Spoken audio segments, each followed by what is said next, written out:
Hari ini, mari kita ambil masa untuk mempelajari firman Tuhan di bawah tajuk Patuhilah Perintah Paskah.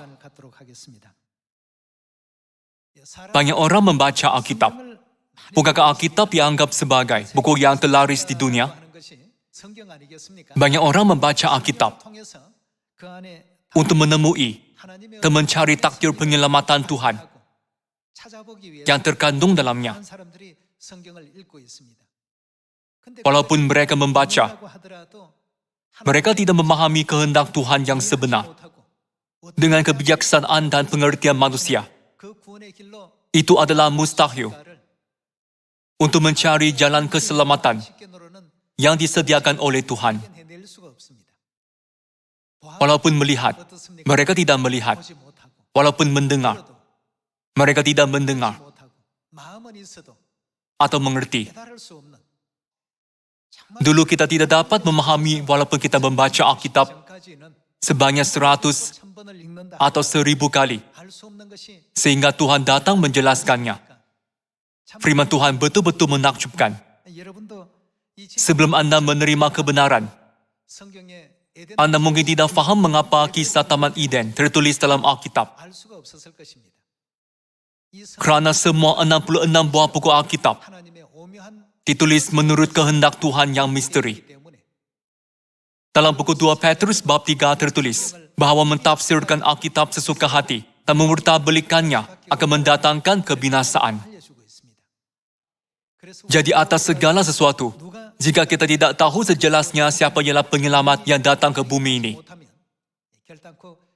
kita tidak akan menjumpai jalan ke syurga yang abadi. Bukan? Tuhan sudah memberitahu manusia, patuhilah perintah Paskah pada zaman Musa melalui hukum Musa dan pada zaman Perjanjian Baru melalui Yesus Kristus. Namun semua gereja di dunia tidak sambut Paskah. Tidakkah Anda berasa hairan? Walaupun mereka membaca Alkitab berpuluh-puluh atau beratus-ratus kali, ayat itu tidak menarik perhatian mereka. Gereja yang tidak diajar oleh Tuhan sendiri tidak dapat menjumpai Paskah Perjanjian Baru. Hari ini, mari kita lihat perkara ini melalui Alkitab. Mari kita lihat firman Tuhan dalam buku Keluaran bab 12 ayat 5.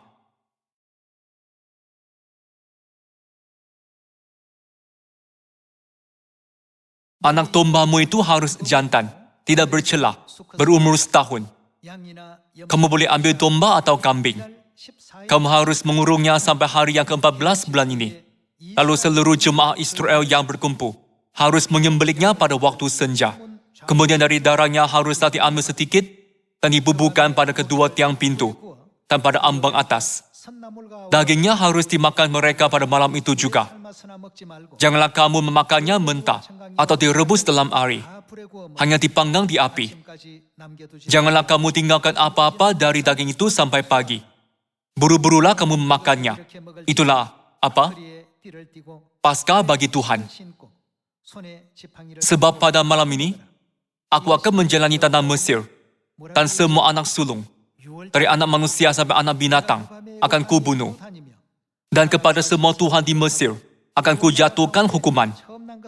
Akulah Tuhan. Dan darah itu menjadi tanda. Apabila aku melihat darah itu, maka aku akan lewat daripada kamu. Jadi tidak akan ada tulah kemustahan di tengah-tengah kamu. Apabila aku menghukum tanah Mesir, hari ini akan menjadi hari peringatan bagimu. Kamu harus merayakannya sebagai hari raya bagi Tuhan, turun-temurun. Kamu harus, bagaimana? Merayakannya sebagai ketetapan untuk selamanya. Perintah siapakah ini? Tuhan memang berfirman, kamu harus merayakan Paskah turun-temurun sebagai ketetapan untuk selamanya. Teruskan dengan ayat 17. Jadi kamu harus tetap merayakan hari raya makan roti yang tidak beragi. Sebab tepat pada hari ini juga aku membawa pasukan-pasukanmu keluar dari tanah Mesir. Maka haruslah kamu rayakan hari ini turun-temurun. Itulah suatu ketetapan untuk selamanya. Tuhan ingin kita menyambut semua perayaan, mulai dari Paskah. Bab 12 ayat 43. Ayat 43. Berfirmanlah Tuhan kepada Musa, inilah ketetapan mengenai Paskah. Tidak seorang pun dari bangsa asing boleh memakannya. Seorang budak belian barulah boleh memakannya setelah engkau menyunat dia. Paskah itu harus dimakan dalam satu rumah juga. Satu tulang pun tidak boleh kamu patahkan. Segenap jemaah Israel haruslah merayakannya. Tetapi apabila seorang asing dalam menetap padamu dan mau merayakan Paskah bagi Tuhan, maka setiap laki-laki yang bersama-sama dengan dia wajiblah disunat. Tetapi tidak seorang pun yang tidak bersunat boleh memakannya. Semua peraturan ini tertulis dalam hukum Musa. Mari kita pergi ke bab 13 untuk lihat lebih lanjut tentang peraturan Paskah. Bab 13 ayat 8. Kau beritahukan kepada anakmu laki-laki, ibadah ini adalah karena mengingat apa yang dibuat Tuhan kepadaku pada waktu aku keluar dari Mesir. Hal itu bagimu harus menjadi tanda pada tanganmu dan menjadi peringatan di dahimu, supaya hukum Tuhan ada di bibirmu. Sebab dengan tangan yang kuat, Tuhan telah membawa engkau keluar dari Mesir. Haruslah kau pegang ketetapan ini pada waktunya yang sudah ditentukan, dari tahun ke tahun. Maksudnya, setiap tahun. Demikianlah, Tuhan membimbing umat Israel keluar dari Mesir dan menyuruh mereka menyambut perayaan kudus Paskah. Sebelum mereka berangkat ke Kanaan, yang berlimpah-limpah susu dan madu. Di setiap rumah orang Mesir yang tidak menyambut Paskah, anak sulung manusia dan anak sulung binatang dibunuh. Mereka menghadapi malapetaka yang besar ini. Namun, bagi keluarga-keluarga Israel yang menyambut Paskah, Tuhan membenarkan semua tulah melewati mereka dan berfirman, sambutlah Paskah ini pada waktunya yang sudah ditentukan dari tahun ke tahun. Ini menjadi peraturan yang harus dipatuhi oleh umat Israel. Namun, apabila bertahun-tahun berlalu, Paskah tidak disambut sampai zaman Raja Yosia. Apabila ada rekod bahwa Paskah disambut sekali lagi. Buku 2 Raja-Raja bab 23. Buku 2 Raja-Raja bab 23 ayat 1 kita baca.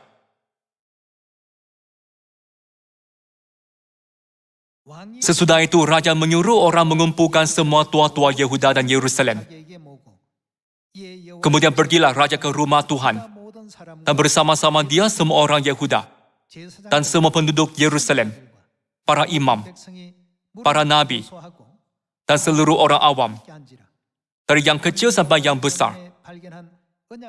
Dengan didengar mereka, ia membacakan segala perkataan dari kitab perjanjian yang ditemukan di rumah Tuhan itu. Kitab perjanjian ialah Alkitab dalam istilah pada hari ini, yang merekodkan firman hukum. Sesudah itu berdirilah Raja untuk hidup dengan mengikuti Tuhan dan tetap menuruti perintah-perintahnya, peraturan-peraturannya, dan ketetapan-ketetapannya dengan segenap hati dan dengan segenap jiwa, dan untuk menepati perkataan perjanjian yang tertulis dalam kitab itu. Demikianlah, Paskah disambut semasa pemerintahan Raja Yosia. Ini direkod dalam ayat 21. Ayat 21. Kemudian Raja memberi perintah kepada seluruh bangsa itu. Rayakanlah, apa? Paskah bagi Tuhan, Tuhanmu, seperti yang tertulis dalam kitab perjanjian ini, yaitu seperti yang tertulis dalam Alkitab. Sebelum itu, mereka tidak menyambut Paskah. Malangnya mereka menyembah semua jenis berhala sebagai ganti Tuhan. Apabila mereka tidak menyambut Paskah. Namun, apabila mereka membaca kitab perjanjian, yaitu Alkitab, yang ditemui di tempat kudus, mereka menyadari bahwa semua perbuatan mereka bertentangan dengan kehendak Tuhan. Mereka telah melayani dewa-dewi yang selain daripada Tuhan. Jadi mereka mengoyakkan pakaian dalam kesedihan, seperti yang tertulis dalam buku 2 Raja-Raja. Ayat 22. Sebab tidak pernah lagi dirayakan Paskah seperti itu, sejak zaman para hakim, yang memerintah atas Israel dan sepanjang zaman raja-raja Israel dan raja-raja Yehuda. Sangat malang. Tuhan sudah berfirman, kamu harus sambut Paskah turun-temurun. Sambutlah pada waktu yang ditetapkan tahun demi tahun. Namun, mereka gagal berbuat demikian. Ayat 23. Tetapi barulah dalam tahun ke-18 zaman Raja Yosia, Paskah ini dirayakan bagi Tuhan di Yerusalem. Ayat 24.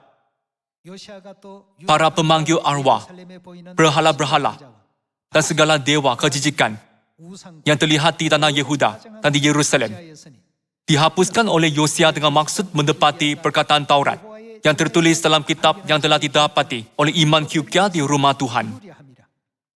Menurut apa yang tertulis dalam Alkitab, penyembahan berhala berleluasa di negara yang sepatutnya melayani Tuhan. Sebab itulah Raja Yosia menghapuskan semua berhala dan memerintahkan semua orang untuk menyambut Paskah menurut Alkitab. Kita melihat ayat 25. Sebelum dia tidak ada raja seperti dia yang berbalik kepada Tuhan dengan segenap hatinya, dengan segenap jiwanya, dan dengan segenap kekuatannya, sesuai dengan segala Taurat Musa. Dan sesudah dia tidak ada bangkit lagi yang seperti dia. Bukannya Yosia melakukan sesuatu yang luar biasa. Selepas dia menyambut Paskah dengan betul menurut peraturan Tuhan yang tertulis dalam Alkitab, Tuhan menilai dia. Dia melayani Tuhan dengan segenap hatinya, dengan segenap jiwanya, dan dengan segenap kekuatannya. Jika begitu, bagaimanakah Paskah dipenuhi dalam Perjanjian Baru? Buku Matius bab 26. Yesus Kristus yang datang ke bumi ini untuk menyelamatkan manusia, juga ingin semua orang yang mempercayai Tuhan menyambut Paskah dengan sempurna. Mari kita lihat buku Matius bab 26 ayat 17.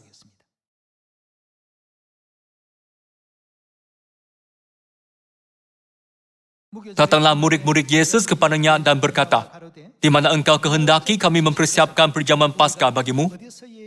Jawab Yesus, pesan guru, waktuku hampir tiba. Di dalam rumahmu lah, aku, bagaimana? Mau merayakan Paskah bersama-sama dengan murid-muridku. Kalian, adakah firman ini susah? Jika Yesus menyambut Paskah, maka apakah orang yang mempercayainya harus lakukan? Menyambut Paskah adalah mematuhi ketetapan Tuhan yang betul. Bukan? Pada zaman Keluaran, Tuhan menubuhkan peraturan Paskah. Dalam hukum Musa, Paskah harus disambut setiap tahun pada waktu yang ditetapkan. Peraturan ini dipatuhi pada zaman Raja Yosia dan Raja Hizkia. Pada zaman Perjanjian Baru, apakah yang Yesus katakan tentang Paskah? Adakah dia berkata, sekarang ia tidak perlu disambut, jadi aku tidak akan sambut? Dia berkata, katakanlah kepadanya, di dalam rumah mula, aku mau merayakan Paskah. Mari kita lihat ayat 18 sekali lagi. Jawab Yesus, pergilah ke kota kepada si Anu dan katakan kepadanya, pesan guru, waktuku hampir tiba. Di dalam rumah mula aku mau merayakan Paskah bersama-sama dengan murid-muridku. Lalu murid-muridnya melakukan seperti yang ditugaskan Yesus kepada mereka.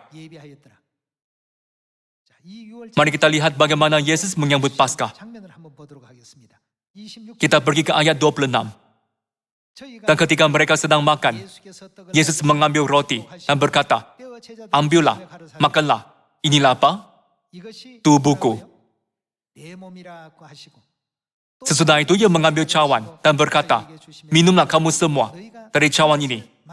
Sebab inilah darahku, darah perjanjian, yang ditumpahkan bagi banyak orang untuk pengampunan dosa. Dengan ini, dia memberikan roti dan ari anggur Paskah.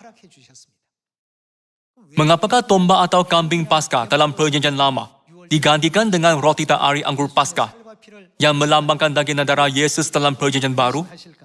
Mari kita lihat buku 1 Korintus bab 5 ayat 7. Bab 5 ayat 7 tertulis,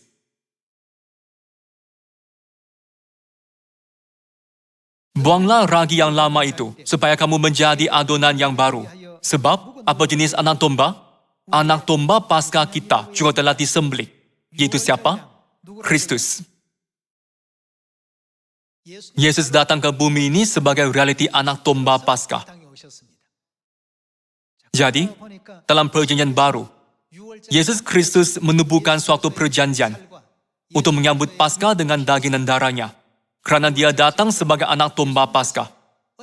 Dia menamakannya perjanjian baru, bukan? Mari kita lihat buku Lukas bab 22.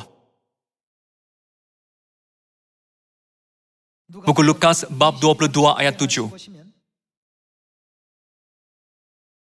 Maka tibalah hari raya roti tidak beragi, yaitu hari di mana orang harus menyembelih domba Paskah. Lalu Yesus menyuruh Petrus dan Yohanes, katanya, "Pergilah, persiapkanlah perjamuan Paskah bagi kita. Di mana engkau kehendaki kami mempersiapkannya?"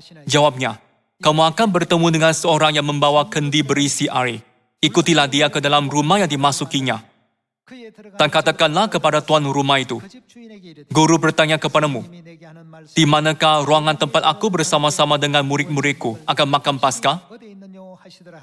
Lalu orang itu akan menunjukkan kepadamu sebuah ruangan atas yang besar yang sudah lengkap. Disitulah kamu harus mempersiapkannya."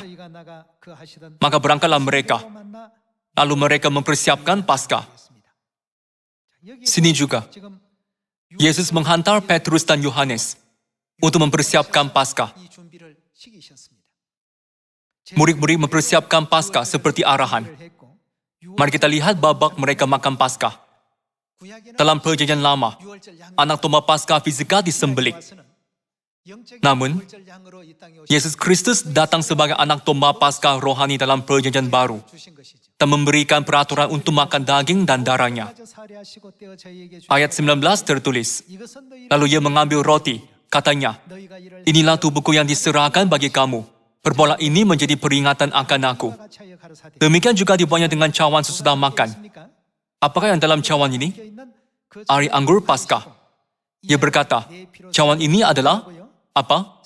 Perjanjian baru oleh darahku. Yang ditumpahkan bagi siapa? Kamu. Beginilah dia menubuhkan Paskah perjanjian baru. Jika begitu, mengapakah Yesus menubuhkan sistem ini? Untuk kita makan daging dan minum darahnya? Mesti ada sebabnya di sini, betul? Mari kita lihat buku Yohanes bab 6.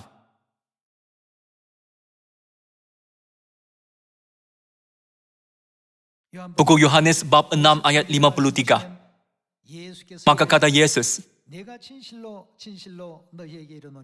"Sesungguhnya, jikalau kamu tidak makan daging anak manusia dan minum darahnya," yaitu, jika kamu tidak makan daging dan minum darah Yesus, kamu tidak mempunyai apa? Hidup di dalam dirimu. Yesus sendiri memberitahu kita bahwa hidup kita bergantung kepada sama ada kita makan daging Yesus dan minum darahnya atau tidak. Ayat 54. "Barang siapa makan dagingku dan minum darahku, ia mempunyai apa? Hidup yang kekal. Dan aku akan membangkitkan dia pada akhir zaman. Sebab dagingku adalah benar-benar makanan, dan darahku adalah benar-benar minuman. Barang siapa makan dagingku dan minum darahku, ia tinggal di dalam aku dan aku di dalam dia. Sama seperti Bapa yang hidup mengutus aku, dan aku hidup oleh Bapa. Demikian juga, barang siapa yang memakan aku akan hidup oleh aku." Orang yang tidak makan daging dan minum darah Yesus, tidak ada kehidupan. Yesus berkata bahwa mereka tidak tinggal di dalam dia, dan dia tidak di dalam mereka. Menurut firman ini, gereja-gereja di dunia yang mendakwa bahwa Yesus tinggal di dalam mereka adalah bohong. Adakah mereka pernah menyambut Paskah? Semua nabi menyambut Paskah.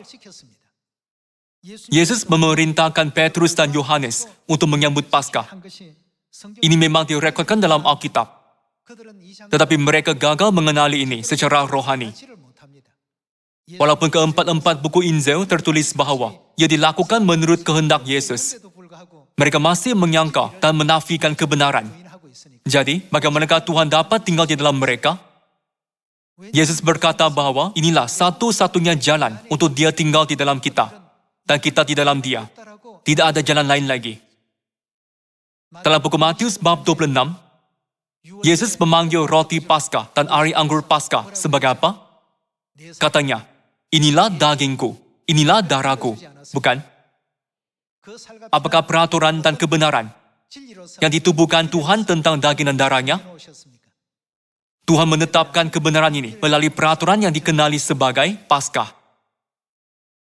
Jadi, orang yang tidak menyambut Paskah tidak akan mempunyai kehidupan kekal. Dapatkah sesiapa sahaja yang tidak mempunyai kehidupan kekal memasuki syurga? Kenapa? Hanya orang yang menerima kehidupan kekal dapat memasuki kerajaan Tuhan. Mari kita lihat buku Wahyu bab 21 ayat 4.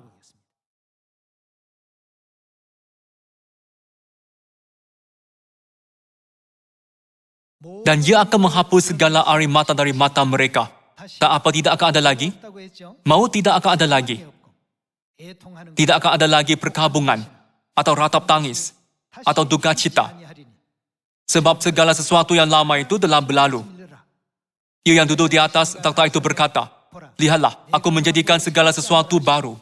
Dan firman-Nya, tuliskanlah, karena segala perkataan ini adalah tepat dan benar. Dunia yang tiada maut lagi ialah syurga.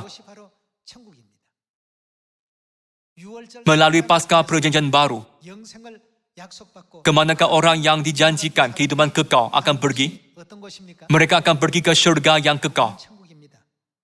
Jadi, tidak kira betapa kuatnya orang berseru, Tuhan, Tuhan, usaha mereka akhirnya akan menjadi sia-sia. Sia-sialah mereka beribadat kepadaku. Bukankah ini tertulis dalam buku Matius bab 15? Tuhan telah memberi kita peraturan Paskah. Peraturan ini ialah rancangan keselamatan kita yang telah lama disediakannya. Pada zaman Perjanjian Baru, Yesus Kristus datang ke bumi ini dan mengisytiharkan Paskah Perjanjian Baru.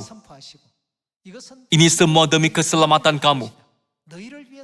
Perjanjian ini ditubuhkan bagi kamu.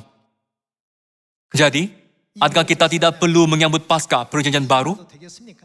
Gereja awal menyambutnya dengan setia. Mereka terus mematuhinya dengan setia. Namun, pada tahun 155 Masehi, kira-kira 120 hingga 130 tahun selepas Yesus naik ke syurga, tarikh untuk menyambut Paskah mulai dibincangkan. Pada masa itu, pandangan gereja-gereja timur dan gereja-gereja barat yang berpusat di Rom tentang Paskah mulai berbeza.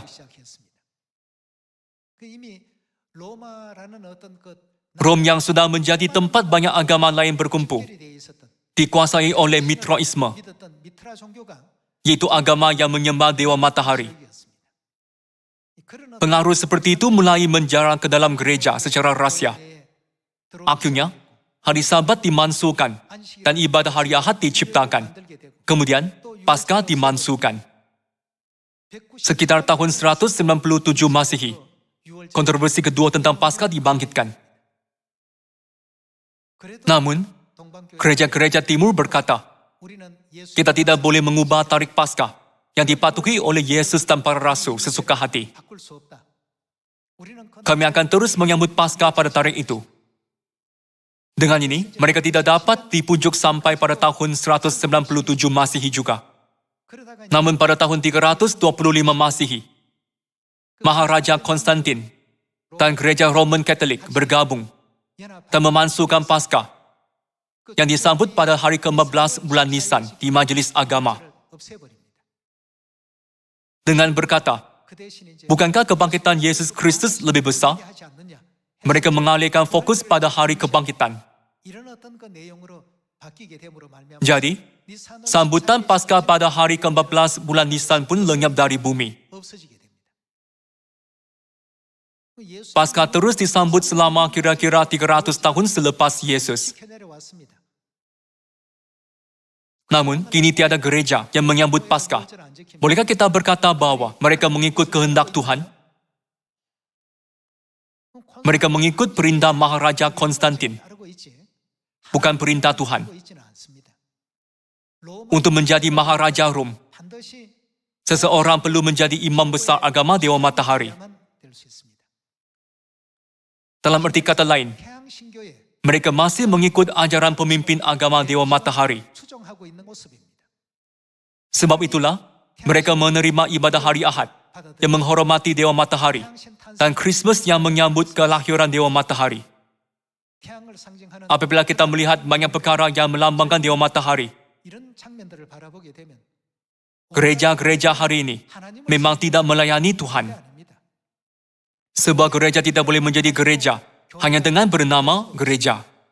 Anda mesti tahu bahawa tempat-tempat yang bernama gereja, tetapi dalamnya menyembah Dewa Matahari, bukan benar-benar menyembah Tuhan. Sebab itulah, Tuhan memberikan peraturan untuk membezakan mereka. Yang mana satu peraturan, dengan menubuhkan peraturan pasca perjanjian baru, Tuhan mendedahkan dan mengisytiharkan kepada seluruh dunia siapa ialah umatnya yang benar. Orang yang ada daging dan darahnya di dalam mereka. Jadi, kita berhak untuk memanggil Tuhan, Bapa, dengan mewarisi daging dan darah Tuhan. Kerana daging serta darah bapa dan ibu berada di dalam kita. Maksudnya, kita memang ialah anak Tuhan. Sebab itulah, Tuhan berkata dalam buku Yeremia bab 31, orang yang mempunyai perjanjian baru di dalam batin mereka akan menjadi umatku, dan aku akan menjadi Tuhan mereka. Apakah lagi yang Tuhan akan lakukan dengan dosa mereka? Tuhan memberitahu kita bahawa Dia akan mengampunkan semua dosa orang yang dalam perjanjian baru. Jadi, Anda dan saya dalam menerima berkat besar daripada Tuhan, dan kita hidup dalam berkat itu. Manusia takut kematian kerana mereka tidak ada masa depan. Apabila kita tinggalkan dunia ini, kita akan pergi berjumpa dengan Tuhan dan kembali ke syurga tanah air kita. Jadi, mengapakah kita harus simpan berita gembira yang berkat ini pada sendiri? Marilah kita berkongsi kebenaran ini dengan keluarga, jiran, dan saudara mara kita. Pada zaman Raja Hizkia, pesuruh-pesuruh dihantar untuk memberitahu semua orang untuk menyambut Paskah. Pada masa itu, kerajaan di selatan dipanggil Yehuda dan kerajaan di utara dipanggil Israel. Itu sama seperti semenanjung Korea yang dibahagikan kepada Korea Utara dan Korea Selatan, walaupun bangsa adalah sama. Orang di Israel Utara mengejek dan mencemu tentang Paskah. Namun, orang Yehuda Selatan menyambut Paskah dengan baik. Kemudian, Israel Utara akhirnya dimusnahkan disebabkan serangan Asyur. Sebaliknya, Yehuda Selatan dilindungi oleh Tuhan dan terpelihara selama beratus-ratus tahun. Pikirkanlah sejarah ini. Hari ini, orang yang benar-benar mempercayai Yesus Kristus harus menyambut Paskah. Apakah yang Rasul Paulus katakan? Anak domba Paskah kita juga telah disembelih, yaitu Kristus. Jadi, apakah yang harus kita lakukan? Kamu memberitakan kematian Tuhan sampai Ia datang. Paskah harus disambut sampai hari Dia datang. Tetapi adakah ini dipatuhi? Ia tidak diteruskan lagi sepenuhnya. Jika Anda mempelajarinya, Anda dapat tahu ada ramalan tentang ini, bukan? Ada juga ramalan bahawa syaitan akan mengubah waktu dan hukum. Jadi, siapakah akan menunggu sehingga tempoh ramalan itu tamat untuk memulihkan Paskah perjanjian baru? Ramalan berkata bahawa Tuhan akan datang sekali lagi ke bumi ini untuk mengisytiharkan kebenaran Paskah perjanjian baru kepada seluruh dunia dan memberi manusia jalan kehidupan kekal.